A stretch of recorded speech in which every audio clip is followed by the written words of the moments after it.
नमस्कार, वर्णिका में आप सभी का स्वागत है। आपके साथ मैं हूं संतोष सारंग और आप देख रहे हैं हम सबका पसंदीदा कार्यक्रम शब्दों की सत्ता। मित्रों, आज हम बात करेंगे क्रिकेट की। आप सब जान रहे हैं कि कल क्रिकेट वर्ल्ड कप में ऑस्ट्रेलिया की टीम ने भारत की टीम को बुरी तरह से पराजित कर दिया। देश भर में पूजा पाठ हवन यज्ञ करने के बावजूद हमारी टीम यानी भारतीय टीम हार गई। इसका दुख हर हिंदुस्तानी को है। पूरे देश में मायूसी छा गई टीम के हारने के बाद। लेकिन इसके साथ ही कुछ नए सवाल खड़े हुए, नया विमर्श खड़ा हुआ। आज क्रिकेट के बहाने इन्हीं सब मुद्दों पर हम बात करेंगे। आज हमने स्टूडियो में बुलाया है क्रिकेट प्रेमी और समाज के विभिन्न मुद्दों पर गहरी समझ रखने वाले शिक्षा जगत से जुड़े बैजू कुमार जी को। तो चलिए हम क्रिकेट और क्रिकेट के बहाने जो कुछ सवाल खड़े हुए हैं, जो विमर्श पैदा हुआ है, उस पर हम उनसे बात करते हैं।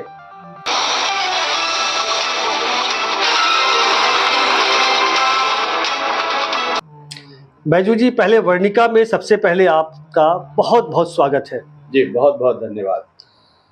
पहला सवाल यही कि कल हमारी टीम ने, भारतीय टीम बुरी तरह पराजित हुई और cricket world cup cricket Australia की टीम जीत गई।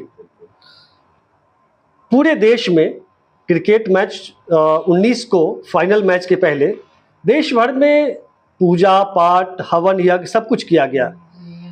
करोड़ों हिंदुस्तानियों ने, भारतीयों ने दुआएं मांगी। एक ज्योतिष ने भी कहा था कि रोहित शर्मा जो कैप्टन भारतीय टीम के हैं, उनका योग बनता है, यानी भारत की जीत का दावा भी उन्होंने किया था। ये सब होने के बावजूद, पूजा पाठ हवन यज्ञ ये तमाम चीज़ें होने के बाद भी हमारी टीम हार गई। ऐसा कैसे हो गया? देखिए, खेल को खेल की तरह देखना चाहिए और खेल भावना के साथ अगर आप देखते हैं खेल तो बिल्कुल मज़ा आएगा। और जिस दिन जो टीम अच्छा परफॉर्म करती है, निश्चित ही उसकी जीत होती है। इसमें पूजा पाठ का कोई सरोकार नहीं है, इसमें किसी तरह की भविष्यवाणी और ज्योतिषाचार्य की ज़रूरत नहीं है। लोगों में एक तरह से ज़्यादा उतावलापन दिखता रहा है और उसका दबाव भी हमारे भारतीय क्रिकेट टीम पर रही है, जिसका नतीजा है कि जो प्रदर्शन, जो 10 मैचों में उन्होंने जो प्रदर्शन किया था, उसको दोहरा नहीं पाए 11वें मैच में। जो फाइनल मैच था, फाइनल स्टेज पर आके वो लड़खड़ा गई, अपने स्नायु तंत्र पर कब्जा नहीं रख सके, नियंत्रण नहीं रख सके और मैच उनके हाथ से निकल गए। यही हुआ है। और ये पूजा पाठ और वो ज्योतिषाचार्य के चक्कर में इससे कहीं कुछ नहीं होता है और बिल्कुल ये बकवास बात है और ये साबित भी हो चुका है, सामने मतलब साबित हो चुका है। इस मैच से साबित भी हो गया कि सब बकवास है। ये सब बकवास बात है। जो खिलाड़ी या जो टीम अच्छा खेलेगा वही जीतेगा निश्चित तौर पर। तो ये तो बार बार देखने को मिलता है। ये इस देश में, हमारे देश में हम जानते हैं कि क्रिकेट या कोई भी चीज़, वो परफॉर्मेंस आपका ही, जो प्रतिभा है या जो उस दिन का आपका खेल है, वही आपको जीत भी दिलाएगा।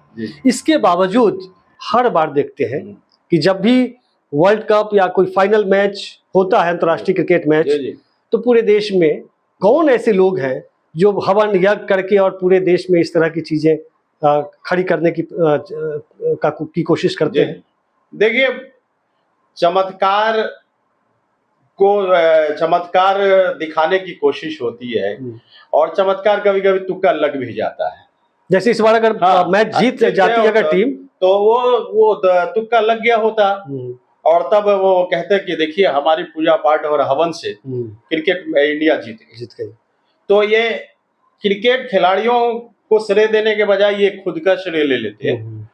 तो यह तो प्रमाणित हो गया कि कोई भी मैच, कोई भी खेल जो है खिलाड़ियों की बदौलत जीती जाती है, आपके हवन और भविष्यवाणी से कुछ नहीं होता।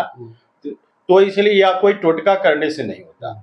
और यह साबित कर दिया ऑस्ट्रेलिया हर क्षेत्र में फाइनल मैच में वो भारतीय टीम पर भारी पड़ी है और वो जीता है। इस हार के बाद जी सोशल मीडिया पर, जी जी सोशल मीडिया ही नहीं बल्कि समाज में भी, हमारे देश के अलग अलग हिस्सों में भी एक चर्चा बहुत जोरों से चल रही है। चर्चा आरक्षण को लेकर हो रही है। अच्छा। और खास करके सूर्य कुमार यादव पर को टारगेट किया जा रहा है, जबकि फाइनल मैच में जो पूरी टीम का जो परफॉर्मेंस रहा वो एक दो खिलाड़ियों को छोड़कर लगभग खिलाड़ी बॉलिंग साइड में लीजिए, डिपार्टमेंट चाहे बॉलिंग का हो या बैटिंग का या फील्डिंग का, सब में लगभग हम अच्छा नहीं खेल पाए। लेकिन टारगेट सिर्फ सूर्य कुमार यादव को किया जा रहा है पहला, और उसको आरक्षण से जोड़ा जा रहा है, वो एक विमर्श खड़ा किया जा रहा है। जबकि ओपनिंग बैट्समैन में शुभमन गिल बल्कि इनसे सूर्य कुमार यादव से कम ही रन बनाए थे। इसको आप कैसे देखते हैं इन सब चीजों को, इस विमर्श को? देखिए, कुछ लोग खेल से ज्यादा जातीय विभेद पैदा करना चाहते हैं और खुद बीमार हैं, जातीय बीमारी से वो बीमार है, ग्रस्त हैं और हर चीज़ों को जातीय एंगल से देखने की कोशिश करते हैं। अगर सूर्य कुमार यादव के नाम के आगे यादव होने के बजाय कोई दूसरा और नाम होता तो क्या इसी तरह के सवाल उठते? शायद नहीं उठते। बिल्कुल। तो ये एक टारगेट किया जाता है और समाज को बांटने की कोशिश की जाती है, की जा रही है। यह बिल्कुल गलत है और कम से कम खेल को इससे बचाना चाहिए। और भारतीय क्रिकेट कंट्रोल बोर्ड बहुत सोच समझकर ही सूर्य कुमार यादव का सिलेक्शन किया होगा। बिल्कुल। उसके पिछले परफॉर्मेंस को देखते हुए उनका सिलेक्शन हुआ होगा, उनका चयन हुआ होगा, ऐसे तो नहीं हुआ होगा। बिल्कुल। और कप्तान रोहित शर्मा ने विश्वास जताया होगा उनके खेल पर, तभी तो उनको 11 एकादश में उनको शामिल किया गया होगा। तो इस पर सवाल उठाने का कोई मतलब नहीं है। बेतुका सवाल है, बेतुका प्रश्न है। हालांकि क्रिकेट में आरक्षण को लेकर और जाति को लेकर के सवाल पिछले कई सालों से ये धीरे धीरे सामने आने लगे हैं, जब से जागरूकता बढ़ी है चीजों को लेकर के, तब से। लेकिन अगर परफॉर्मेंस को लेकर देखा जाए, सूर्य कुमार यादव 18 रन कल उन्होंने बनाया था। मैं चेक कर रहा था, मैं रिसर्च कर रहा था, तो 2011 में जो भारतीय टीम ने वर्ल्ड कप जीता था, उसमें सचिन तेंदुलकर, जिसे क्रिकेट का भगवान भी कहा जाता है, और उन्होंने 18 रन ही बनाया था। और इत्तेफाक से सूर्य कुमार यादव भी 18 रन ही बनाए हैं। तेंदुलकर के नाम मुझे लगता है कि 20 ऐसे मैच है जिसमें 0 पर वो आउट हुए हैं। खेल है, कैप्टन के रूप में भी वे नहीं चले। तो क्या यह माना जाए कि वे जन्मजात मेरिटधारी थे, या आरक्षण को लेकर के जो सवाल खड़े किए जा रहे हैं उसको इससे जोड़ा जाए? आखिर उन पे, अगर सूर्य कुमार यादव जैसे लोगों पर अगर सवाल खड़े किए जाते हैं आरक्षण को लेकर, हालांकि आरक्षण अभी है नहीं क्रिकेट में, लेकिन जाति है तो जाति को खड़ा किया जा रहा है कि आरक्षण वाला ही है। तो ऐसे भारतीय क्रिकेट के इतिहास में ऐसे दर्जनों खिलाड़ी हुए होंगे जो अपने कैरियर में एक दौर से गुजरे होंगे, जहां बहुत बुरे दौर से गुजरे होंगे। बिल्कुल बिल्कुल बिल्कुल। अगर उस समय जो पिछड़ा दलित समाज है, या जिसको बहुजन समाज आज कहते हैं, वो भी सवाल खड़ा कर सकता था ना कि ये लोग जो है जन्मजात कब्जा करके आरक्षण लेकर के कब्जा किया हुआ है इसलिए जीते। ये नैरेटिव तब तो नहीं बना, और इस आज के डेट में जो ये लोग हैं जो नैरेटिव बना रहे हैं आरक्षण को लेकर के, वो तो क्रिकेट के बाहर भी दिखता है सर। अब देखिए, जिन लोगों का एकाधिकार था कभी, अब वह एकाधिकार धीरे धीरे टूटने लगा दुनिया के तमाम क्षेत्रों में। तो वो बौखलाहट है। अच्छा। ये बौखलाहट में इस तरह के सवाल खड़े किए जा रहे हैं और इसका कोई आधार नहीं है। कोई भी खिलाड़ी, चाहे तेंदुलकर हो या सूर्य कुमार यादव हो, अंतर्राष्ट्रीय स्तर तक बिना प्रतिभा के वहां तक नहीं पहुंच सकते। बिल्कुल। अगर वो उन्होंने अंतर्राष्ट्रीय मानक को तय किया है तो कहीं ना कहीं उन दोनों खिलाड़ी में प्रतिभा है, इस बात को मानना चाहिए। और सिर्फ जाति के एंगल से या तेंदुलकर को हम सर्वश्रेष्ठ मान लें, या यादव उनके सूरज कुमार यादव के नाम के आगे यादव है तो उनको एकदम मतलब एक मैच से उसको खारिज कर दिया, यह ठीक नहीं है, यह अच्छे भारत की पहचान नहीं है, अच्छी सोच का पहचान नहीं है। नहीं वही ना, सुमन गिल 4 रन ही शायद बनाए ना। हाँ, वो पिछले मैच में अच्छा भी खेले हैं। हाँ, अच्छा खेला में अच्छा खेले हैं, तो खिलाड़ी है। हाँ। कभी अच्छा खेलेंगे, कभी थोड़ा बुरा खेलेंगे। हर खिलाड़ी बुरे दौर से गुजरता है। आज जो हमारे भारतीय क्रिकेट टीम के कप्तान है रोहित शर्मा जी, उनका कई बार वो उनका प्रदर्शन 10 मैच का प्रदर्शन खराब रहा है, लेकिन उनमें क्षमता थी। चयनकर्ताओं ने उन पर भरोसा जताया था, उस उम्मीद पर आज खड़े उतर रहे हैं। कहाँ कोई दिक्कत है? नहीं, दर्शकों को मैं भी बता देना चाहता हूँ कि मैं शुभमन गिल या बाकी खिलाड़ियों पर हम उनकी प्रतिभा पर या उनके खेल पर, परफॉर्मेंस पे सवाल नहीं उठा रहे हैं, लेकिन सवाल जब सूर्य कुमार यादव को घेरे में कटघरे में खड़ा किया जाता है तो बाकी खिलाड़ी भी, अब देखिए ना, ओपनिंग बैट्समैन हो या उसके बाद जो सेकेंड थर्ड और बाकी उसके बाद जो खिलाड़ी आए, लगभग कोई नहीं चल पाए। बैटिंग में नहीं चले, बॉलिंग जो डिपार्टमेंट है उसमें भी लगभग आपका समी भी उस हिसाब से नहीं कर पाए परफॉर्मेंस, या बाकी खिलाड़ी भी। तो ये दरअसल एक खेल में खिलाड़ियों के परफॉर्मेंस से, उसकी प्रतिभा पर, उसके खेल के परफॉर्मेंस पे सवाल खड़े कर दिए जाए, तो ये तो बहुत गलत चीज है ना।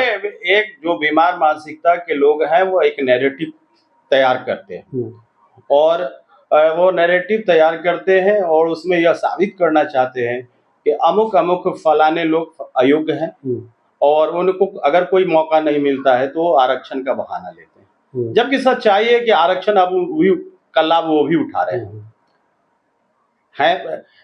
EWS 10% आरक्षण का लाभ तो वो भी उठा रहे हैं, उस पर तो कोई सवाल नहीं है। कमाल ये भी बात है।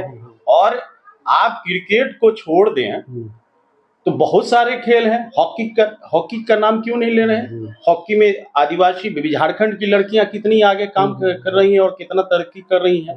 आप भारोत्तोलन में आप मणिपुर और नागालैंड और मेघालय की लड़कियां, बिल्कुल। आप बॉक्सिंग में मैरी कॉम का नाम भूल जा रहे हैं क्या? तो ऐसा नहीं है। वही चीज ना कि क्रिकेट में सूर्य कुमार यादव, एक यादव टाइटल लग गया तो उसको आप घेरे में कटघरे में खड़े कर रहे हैं, लेकिन वेटलिफ्टिंग हो, कुश्ती हो, तमाम जगह तो मणिपुर से लेकर और हरियाणा तक, जी बिल्कुल, मतलब SC ST OBC समाज के ऐसे कई खिलाड़ी हुए जो अंतर्राष्ट्रीय खेल में बहुत आगे तक गए, बल्कि भारत को प्रतिनिधित्व भारत का किया है। बिल्कुल। देखिए, जैसे ही मौका मिलेगा, किसी को भी मौका मिलेगा, बराबरी का मौका मिलेगा। प्रतिभा की कमी नहीं है इस देश में, हर लोग में प्रतिभा है, और जिस मौका मिलने की देरी है, और मौका मिलेगा तो वो चमकेगा। चाहे वो सूर्य कुमार यादव हो, या मैरी कॉम हो, या वो आसाम की वो धाविका है उड़न पड़ी, हाँ वो है, तो मौका मिलने की देरी। चाहे क्रिकेट में रिंकू सिंह का नाम ले लीजिए ना, उनके पिताजी गैस वेंडर है, तो वो रिंकू सिंह को मौका मिला तो रिंकू सिंह आज T20 के बड़े खिलाड़ी, अपने टैलेंट को साबित किया है। तो मौका मिले तो सही। हम 1-2 यूजर्स ट्विटर पर, जो यूजर्स है सोशल मीडिया के यूजर्स, इस पर उन्होंने कुछ लिखा है, उसको मैं पढ़ना चाहता हूँ। वेद नाम का एक यूजर है, वो लिखते हैं, भारत के खेलों में आरक्षण नहीं है, इसलिए football team FIFA world cup आज तक नहीं खेल पाई। एक तरह से तंज कसा है। हाँ, तंज कसा है कि फुटबॉल में तो आरक्षण नहीं है, तो आज तक फीफा वर्ल्ड कप में नहीं खेल पाए। एक और यूजर है, ये इनका नाम है नागेंद्र सहनी जी। ये लिखते हैं, जितनी टीमें वर्ल्ड कप से बाहर हो गईं, उसमें तो आरक्षण नहीं था, तो कैसे ये टीम कैसे हार गई? आरक्षण को तो ये लोग एक बहाना बना रहे हैं, खुद 10% लेकर के ये लोग ले रहे हैं, और जातिगत आरक्षण को लोग आरक्षण वाला कह करके उसकी आलोचना कर रहे हैं, कटाक्ष कर रहे हैं। एक और यूजर है मयूर जे दुलेरा जी। वो लिखते हैं, अंग्रेजी नाम है, इंग्लैंड बिना आरक्षण के खेल रहा है, जी। उसका क्या हाल है? सुधीर देखा है क्या? सुधीर यहाँ जी। सुधीर चौधरी से, जो जिनको तिहाड़ी लोग कहते हैं, तिहाड़ जेल से रिटर्न है, आज तक वाले Sudhir Chaudhary black and white चलाते हैं। उन्होंने दक्षिण अफ्रीका की टीम जब ऑस्ट्रेलिया के साथ खेल रही थी और हार गई सेमीफाइनल में, तो उन्होंने एक कार्यक्रम किया कि देखिए दक्षिण अफ्रीका में कोटा है, मतलब आरक्षण है, इसलिए वो टीम हार गई। और दक्षिण अफ्रीका की टीम के जो कैप्टन है वो भी शायद निचले तबके से आते हैं वहां के समाज में, उन पर भी सवाल खड़े किए गए हैं कहीं, मैं देख रहा था। तो इस पर आपकी क्या टिप्पणी है?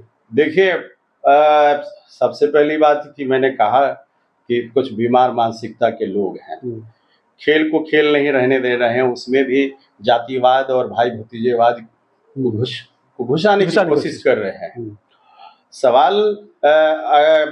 सवाल है कि मौका सबको मिलना चाहिए, बराबरी का मौका मिलना चाहिए। अगर 10 मैच उनको मौका मिला है तो 10 मैच इनको भी मिलना चाहिए, क्लियर है, और तब प्रतिभा मापा जाए उसका। आज सबसे ज्यादा जीत का औसत उन्हीं के पास है, दक्षिण अफ्रीका का।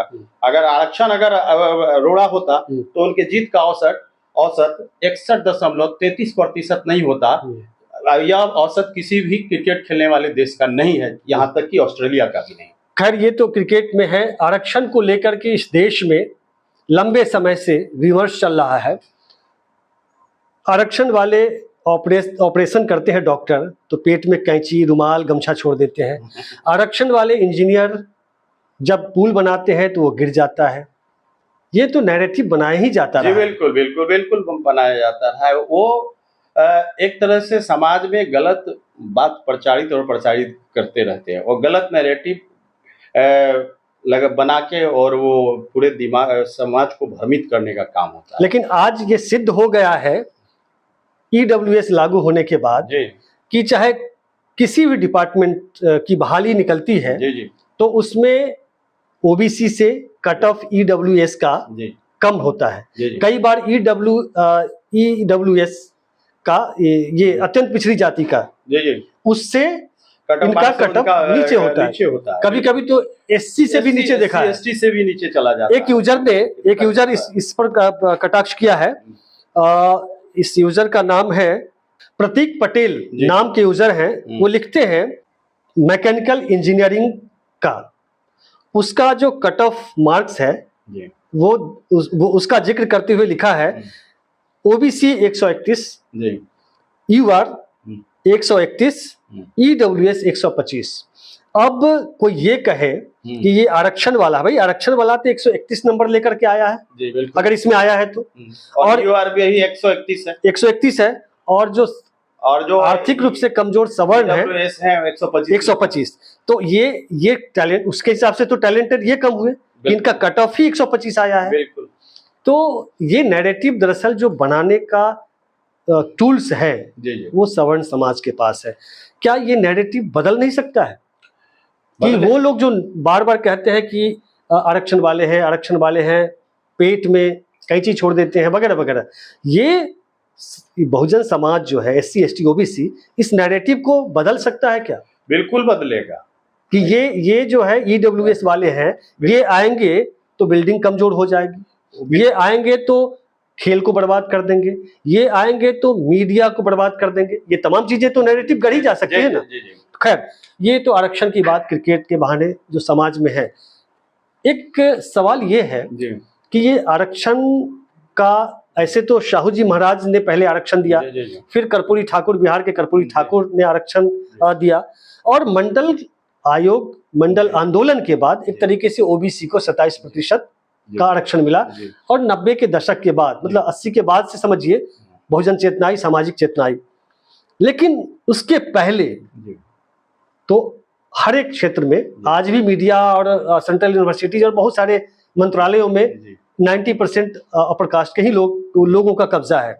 लेकिन खैर, इधर की बात छोड़ दीजिए, हम 80 से पहले की बात अगर करें तो तमाम जगह तो सवर्ण ही थे। तो देश को विकसित राष्ट्र बन जाना चाहिए।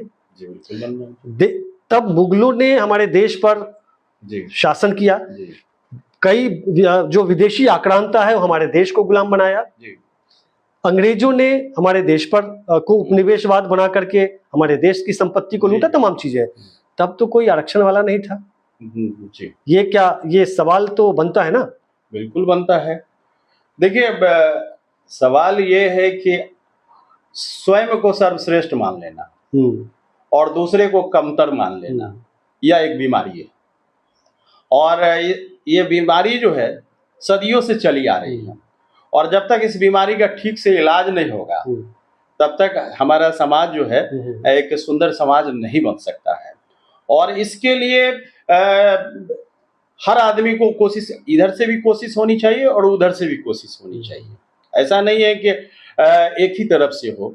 अगर समाज के दोनों तबके के लोग जो बुद्धिजीवी हैं, जो जानते हैं कि अवसर जिसको मिलेगा उसी की प्रतिभा झलकेगी, दिखेगी, तो समान शिक्षा होनी चाहिए, स्वास्थ्य की व्यवस्था समान होनी चाहिए, खेल की सुविधा सबके लिए होनी चाहिए। तो वो यहाँ है नहीं, वो उतना संसाधन उपलब्ध नहीं है, और जिसके कारण कोई पीछे रह गया है, कोई आगे चला गया है। लेकिन इससे देश की तरक्की और समाज की तरक्की नहीं हो सकेगी। समाज और देश की तरक्की के लिए उस समाज के सारे लोग को बराबर मौका मिलना चाहिए, और सारे लोग जब आगे बढ़ेंगे तो समाज आगे बढ़ेगा, देश आगे बढ़ेगा। किसी एक को पीछे रख करके, किसी एक को आगे बढ़ाकर आप हमेशा समाज और देश को दो टुकड़े में बांटेंगे। दर्शकों के लिए एक सवाल हम छोड़ना चाहते हैं जी। आप सोचिएगा कि मीडिया में 90% या उससे अधिक जो डिसीजन मेकिंग, जो एडिटर्स या मैनेजमेंट में लोग हैं, वो सारे के सारे, यहाँ तो रिपोर्टर्स तक, ब्लॉग रिपोर्टर्स तक उन्हीं का कब्जा है, अपर कास्ट का। उसके बावजूद जो विश्व रैंकिंग है उसमें बहुत पीछे है, मतलब 100 के बाद नंबर आता है। तो सवाल उनसे आप करिएगा जरूर कि यहाँ तो आरक्षण वाले हैं नहीं, बहुत कम, रेयर है, तो फिर विश्व रैंकिंग में टॉप 10 में आना चाहिए। ये दर्शकों के लिए हम सवाल छोड़ते हैं, पहला, आपके लिए नहीं है। अब इसके आगे हम बात करते हैं क्रिकेट। कल भारत बहुत उम्मीद के साथ, पूरा देश की दुआएं थी टीम के साथ, हम सब दुखी हैं बिल्कुल कि हमारा देश जीतता तो हम और अधिक खुशी होती हमें, फिर हम दूसरे विषय पर कार्यक्रम करते। लेकिन एक सवाल जो बहुत साइलेंटली देश में चल रहा है कि बहुत सारे लोग ये मना रहे थे। ऐसे उदाहरण हमने आसपास में कई लोगों से बातचीत में मुझे लगा कि वो मना रहे थे कि यह मैच भारत हार जाए। अब कहेंगे कि ये देश का गद्दार है, नहीं, देश का गद्दार नहीं। वो कारण क्या है कि हर चीज को पॉलिटिसाइज किया जा रहा है। इसरो को राजनीति में घसीटा गया, वैज्ञानिक जो संस्थाएं प्रतिष्ठान हैं, क्रिकेट को राजनीति में घसीटा जा रहा है। दरअसल मोदी जी के कारण देश के बहुत सारे लोगों ने ये कहा, मतलब ये ओपनली नहीं, बातचीत में बहुत सारी चीजें आई कि ये मैच भारत हार जाए तो, हालांकि चाहते नहीं है, लेकिन हार जाए तो ज्यादा ठीक है, इसलिए कि 2-4 दिन पहले से जिसको गोदी मीडिया, मनु मीडिया कहा जाता है, वो क्या चला रहा था, आपने टीजर देखा होगा यूट्यूब पर भी, कि क्या इस बार टीम को वर्ल्ड कप दिलाएंगे मोदी जी। यानी पहले से क्रेडिट गोदी मीडिया, मनु मीडिया या जनू मीडिया बहुत जो कहा जाता है, वो दे रहा था मोदी जी को। तो यही वजह थी कि अगर इस बार कल्पना कीजिए कि देश इस बार वर्ल्ड कप जीत जाता भारत, तो वाहवाही किसकी होती? मोदी जी की होती, पार्टी की होती। और इस मैच को रोहित शर्मा, विराट कोहली और खिलाड़ियों से अधिक चर्चा हमारे मोदी जी की होती। और इसको लोग कहते हैं कि मोदी जी है तो मुमकिन है, मोदी है तो मुमकिन है, मोदी की गारंटी, ये तमाम चीज कह करके चुनाव में घोषित कर ले जाते हैं। अब तो राजस्थान का एक चुनाव बचा है, प्रचार शायद अब खत्म ही होने वाला है, और लोकसभा में भी इसको बड़े बड़े कटआउट के साथ कि ये मोदी है तो मुमकिन है, वर्ल्ड कप जीत गया, बाकी चीजें इसके पहले खेल में देखा ही है। तो इस पर आप क्या सोचते हैं? क्या ऐसी बातें आप भी आसपास में सुना है क्या, या क्या है इसमें? अगर टीम जीत जाती तो और क्या होता? देखिए, बेशक, और उनके वहां रहने से और क्या दिक्कतें हुई, क्योंकि सोशल मीडिया पर ट्रेंड करने लगा पनौती शब्द।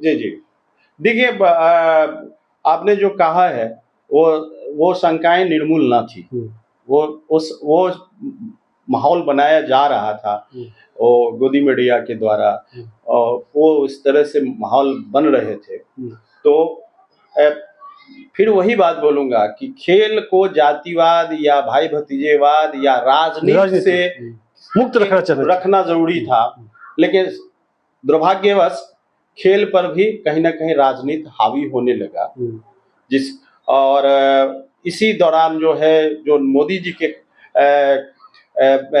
के कार्यकाल से खुश नहीं है, उन्होंने उनको पनौती कहना शुरू। हालांकि हम ये पनौती शब्द का पनौती का अर्थ होता है कि अपने लोगों के लिए दुखदाई छल लाना, मतलब वो व्यक्ति जो उसके आसपास के लोग हैं उसके लिए अपशकुन टाइप का हो जाना, मतलब तो अपशकुन हो जाना। लेकिन हमारा निजी विश्वास है कि मैं शकुन और अपशकुन में विश्वास नहीं करता, और प्रधानमंत्री जी सम्मानित पद है तो सम्मान देना चाहिए, उनका सम्मान है। और तो लेकिन यहाँ एक चीज रोकेंगे, दरअसल राहुल गांधी को पूरी बीजेपी और आईटी सेल पूरा भक्तजन पूरा पैसा खर्च करके पूरा कैंपेन चला के पप्पू घोषित करने की कोशिश की, लेकिन कल बिना खर्च किए हुए कांग्रेस के या विरोधी पार्टी के इंडिया के पूरे देश में पनौती हो गया। ये इसको आप क्या संजोग कहेंगे? खैर आप पहले पूरी बात वो कर ले, फिर इस पर आप टिप्पणी करेंगे। देखिए, मैं फिर पहले ये जवाब दे लूं कि दोनों स्थिति खराब है। अंतरराष्ट्रीय स्तर के विश्वविद्यालय से जो छात्र पढ़ा है उसको आप पप्पू कहते हैं, यह भी गलत है, और प्रधानमंत्री को आप पनौती कहें, यह भी गलत। लेकिन यह तो स्वस्फूर्त था ना। हाँ, इसका मतलब कि ये तो काउंटर होगा ही। जब आप दूसरे को काउंटर करेंगे तो आप उस प्रतिक्रिया के विपरीत प्रतिक्रिया होती है, यह तो सबको पता है, तो वही हुआ है। पिछले जो कई वर्षों से देखा जा रहा है कि काम वैज्ञानिक कर रहे हैं, चंद्रयान को चंद्रमा पर वैज्ञानिक भेज रहे हैं, तो अब क्रेडिट लोग जो मीडिया जो है, जो मीडिया नहीं खुद मोदी जी ले रहे हैं ना, वो क्रेडिट ले रहे हैं। काम डॉक्टर कर रहा है, क्रेडिट मोदी जी ले जा रहा है। खेत में जो उपज बढ़ रही है उसका क्रेडिट मोदी जी के हिस्से चला जा रहा है, किसान के हिस्से नहीं जा रहा है। बड़े बड़े भवन बिल्डिंग मजदूर बना रहे हैं, उसका भी क्रेडिट मजदूर को नहीं मिल रहा है, वो मोदी जी ले जा रहे हैं। तो इस बात का तो भय था कि अगर भारत विश्व कप जीतेगा तो मोदी जी, लोग कहें कि मोदी जी है इसलिए तो मुमकिन है। तो इसके परिप्रेक्ष्य में जो है विरोधी जो लोग थे, विरोधी खेमा है, पॉलिटिकल विरोधी, और ऐसा देखा भी गया है कि कई बार मोदी जी बड़े कार्यक्रम में गए हैं और वहाँ भारत का प्रदर्शन खराब फीका रहा है। तो अच्छा होता कि 1983 के वर्ल्ड कप के विजेताओं को वहां बैठाया जाता, 2011 के वर्ल्ड कप के विजेताओं खिलाड़ियों को वहां बैठाया जाता उस स्टेडियम में, तो हमारे वर्तमान जो फाइनल मैच खेल रहे थे क्रिकेट खिलाड़ी, उनका भी मनोबल बढ़ता। और ऐसे क्रूशियल, मतलब ऐसे कांटे के संघर्ष वाले मैचों में उनका मार्गदर्शन भी मिलता और एक फाइनल स्टेज में पीछे से मनोबल भी मिलता। हाँ, कितना दुर्भाग्य है दर्शकों, लेकिन अफसोस कि हम खेल को खेल नहीं रहने दे रहे हैं। तो ये एक गलत ट्रेंड है कि अच्छा, दूसरा कि पूरे चकाचौंध, मतलब खेल को खेल न रहने दिया गया, एक मेगा शो बना दिया गया, ईयर शो, क्या क्या लेजर लाइट, तमाम तरह की चीजें। और दूसरा कि जीते जी नरेंद्र मोदी साहब ने सरदार पटेल के स्टेडियम को नरेंद्र मोदी स्टेडियम कर दिया, और नरेंद्र मोदी स्टेडियम में नरेंद्र मोदी साहब बैठे थे और इतिहास बनाने से चूक गए। अब देखिए, पूरे टूर्नामेंट में सबसे टॉप स्कोरर भारतीय खिलाड़ी विराट कोहली, सबसे top wicket taker Mohammed Shami, सबसे ज्यादा मेडन ओवर फेंकने वाला जसप्रीत बुमराह, और सबसे ज्यादा छक्का लगाने वाला रोहित शर्मा। इसके बाद भी 10 मैच लगातार जीतने के बाद हम 11वें मैच में हम शिकस्त खा गए। तो ये खेल का एक पार्ट है, इसको ऐसे लेना चाहिए। उसको बहुत दिल पे लेने की नहीं, जरूरत नहीं। ओवरऑल पूरे टूर्नामेंट में भारतीय टीम का परफॉर्मेंस सुपर रहा। इसके लिए टीम के सारे खिलाड़ियों को बहुत बहुत बधाई। लेकिन एक खेल में फ्लॉप हो जाना, हार जाना, ये पूरी टीम के और खिलाड़ियों पर अलग अलग के आरोप लगा के जाति का, फलाना का, चिलाना का, एक तरह से खिलाड़ियों गलत परंपरा की शुरुआत है और इससे हम खेल को नुकसान पहुंचा रहे हैं। इस मुद्दे पर आप क्या सोचते हैं, कमेंट बॉक्स में जरूर लिखिएगा। तो चलिए, यह बातचीत आपको कैसी लगी जरूर बताइएगा। और जाने से पहले यदि आपने अब तक इस चैनल को सब्सक्राइब नहीं किया है तो जरूर कर लें। चलिए फिर मिलते हैं किसी नए विषय के साथ, तब तक के लिए नमस्कार।